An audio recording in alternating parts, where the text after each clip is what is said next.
What's going on guys, c'est Anes et bienvenue dans cette nouvelle vidéo dans laquelle on va parler de log rotations.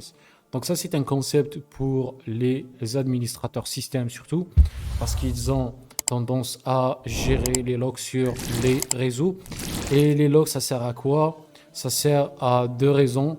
Principalement, la première raison c'est réglementaire. Vous devez en tant que business, en tant que compagnie, vous devez garder un certain type ou un certain nombre de logs sur les systèmes que vous utilisez pendant une certaine période de temps. Et la deuxième utilité, et la plus importante, c'est en cas de crise ou en cas de panne, vous allez utiliser les logs que vous avez pour diagnostiquer le problème et ensuite, ultimement, pour le fixer.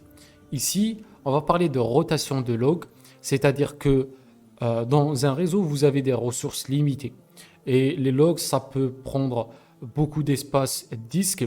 Et pour bypasser ce problème, on fait une rotation de logs. Donc après un certain moment, on va supprimer les anciens logs et garder seulement un certain type ou un certain nombre de logs qui sont plus récents. Donc ici, on va faire ça avec Code Cloud parce que le team DevOps nous a demandé d'installer le software ou le package Squid, qui est en fait un proxy qu'on utilise sur les réseaux. On va installer ce package Squid sur les différents serveurs d'application et ensuite on va utiliser LogRotate, qui est un package utilisé pour la rotation ou la configuration des rotations des logs, et on va configurer une rotation de log pour ce service Squid.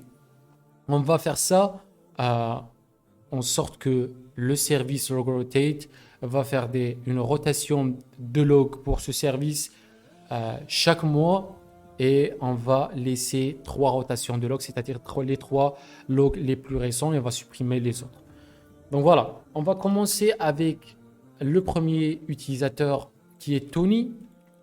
On va prendre le mot de passe de Tony et je vais spécifier l'adresse de Tony qui est la 16238, la 10.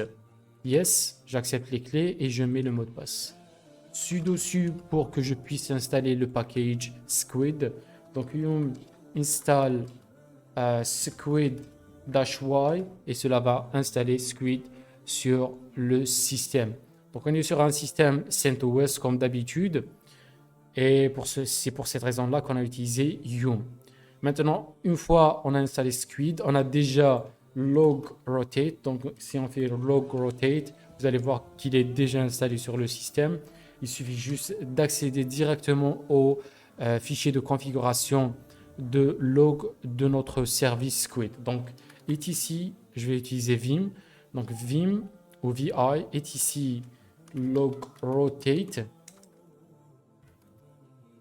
-d 2.10/squid, comme ça.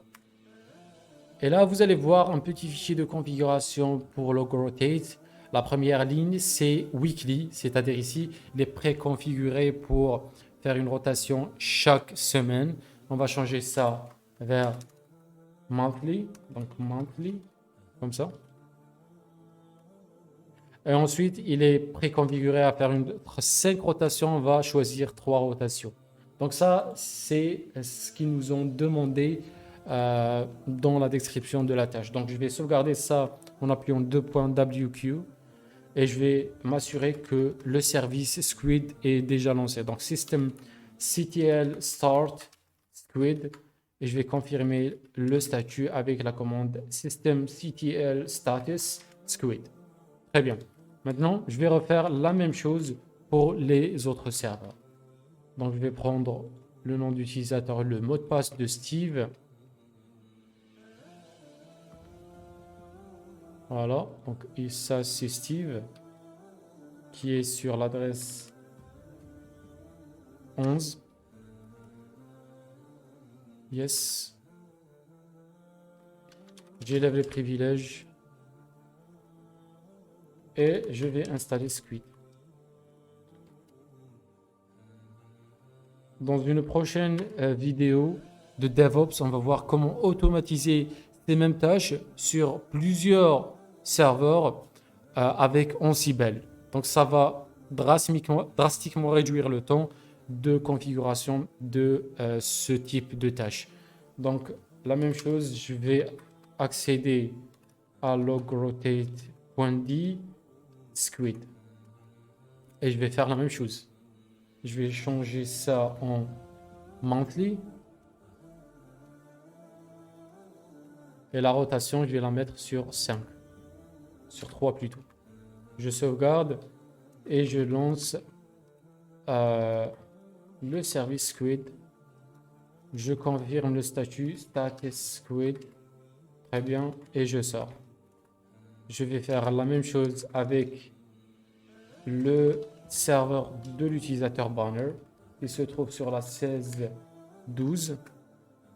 Je prends le mot de passe.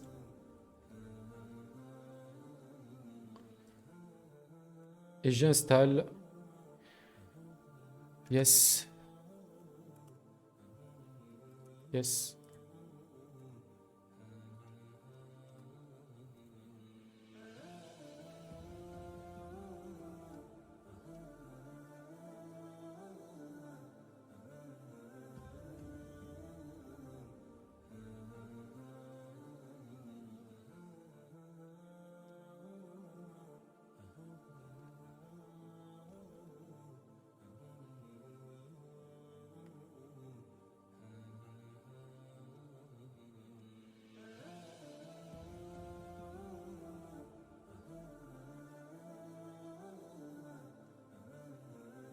systemctl start squid.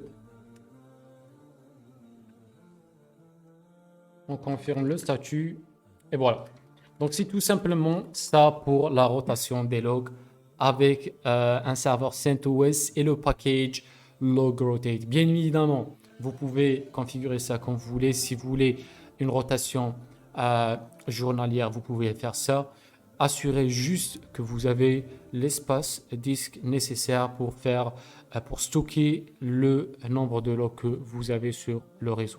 Donc voilà, si vous avez des questions, vous pouvez les mettre dans la section de commentaires, les pouces bleus, et on se retrouve dans la prochaine vidéo. Peace.